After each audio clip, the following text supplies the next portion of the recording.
Marcus Grubb, who's the Managing Director of Investment Research for the World Gold Council. Hi, Marcus. Morning. Wow, what a year it's been. What a month it's been for the price of gold.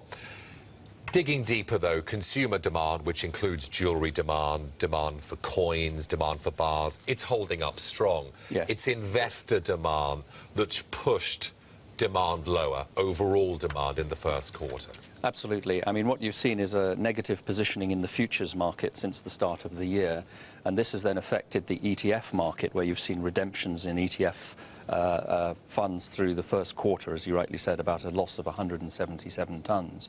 And we had the price fall also in April, around the middle of April, after these figures came out. And what that has done is trigger a huge consumer demand response around the world. So I think in the short run what has happened is gold has been forced below its equilibrium price, and you're seeing a response by consumers and investors all over the world. But I think the reduction in ETFs has mainly been in the United States, because some investors are becoming more bullish about the prospects for the US economy, and they have shifted assets into US equities. There's a dichotomy, though, isn't there? Because there's Yes. the bullishness about the US economy, but at the same time, consumers and investors are still buying gold, whatever. Yes, well, the amazing thing is, if you look at the figures for the first quarter and the anecdotal evidence we have for April, this is going to be a good year for gold in terms of tonnage. I mean, China was a fantastic number, India was a fantastic number in Q1. The anecdotal evidence since the fall in price in April is even stronger demand, up to 300% in both countries, at the jewellery level at least, and also in some investment products. You've had announcements of shortages at mints, refineries not being able to create the gold bars and coins fast enough, 2-week waiting lists. So it's a very dichotomous market. You have a bearish position with some Western investors in the futures market, and you have consumers and other investors around the world seeing this as a huge buying opportunity and piling into the market. And I think the other interesting thing is in Q1, although total demand was down 13%, if you add in OTC investment, which is bullion accounts, it was actually about flat on the same level as last year. Now, I suspect that buying was coming from non-US investors who are still more concerned about the state of the world economy than investors are in North America. Let's talk about the role of central banks in here, because in 2012 we saw what you've described as exceptional purchases by central banks. Has that continued into the start of 2013? Yes, I would say at the end of the day it has, even though it's a small drop of about 5%. Basically, this is a part of demand where for 15 years central banks were selling every quarter for about 15 years and annually selling about 400 tons. Now this quarter they've bought 109 tons, so we're still on, if they keep going at that rate for the year, probably between 400 and 500 tons of total demand, which would be another record level since the early 1960s. And you saw some new buyers coming in. We had Russia and South Korea, but you also saw some of the Central Asian republics buy for the first time in 10-20 years in Q1, Kazakhstan, Azerbaijan, and also the Ukraine.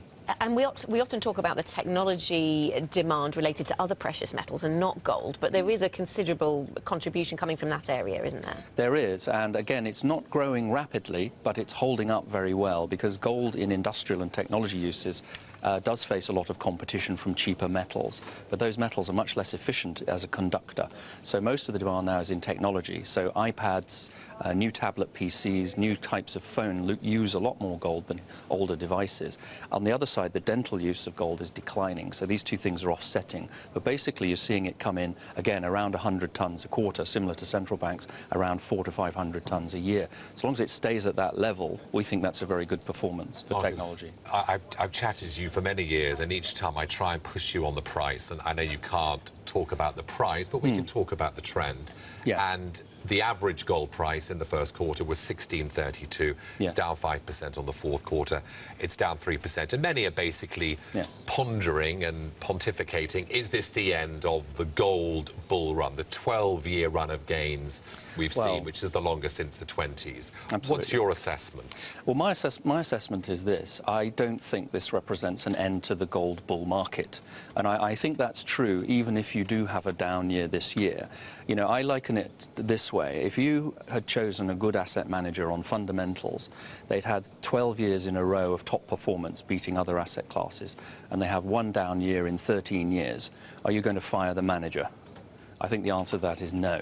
And I'm not saying we will have a down year this year either. It depends. We're down about 14% so far this year from January.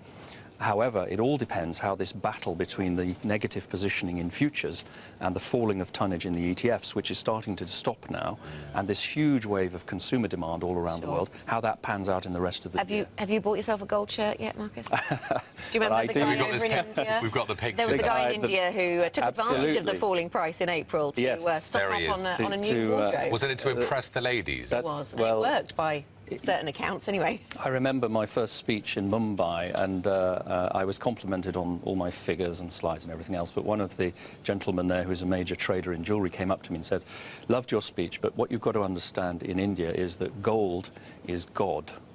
Once you understand that, that's all you need to that's know. all you need to know. Okay, Marcus, thank you very much. God. Excellent. Marcus Grubb, Managing Director of Investment at the World Gold Council.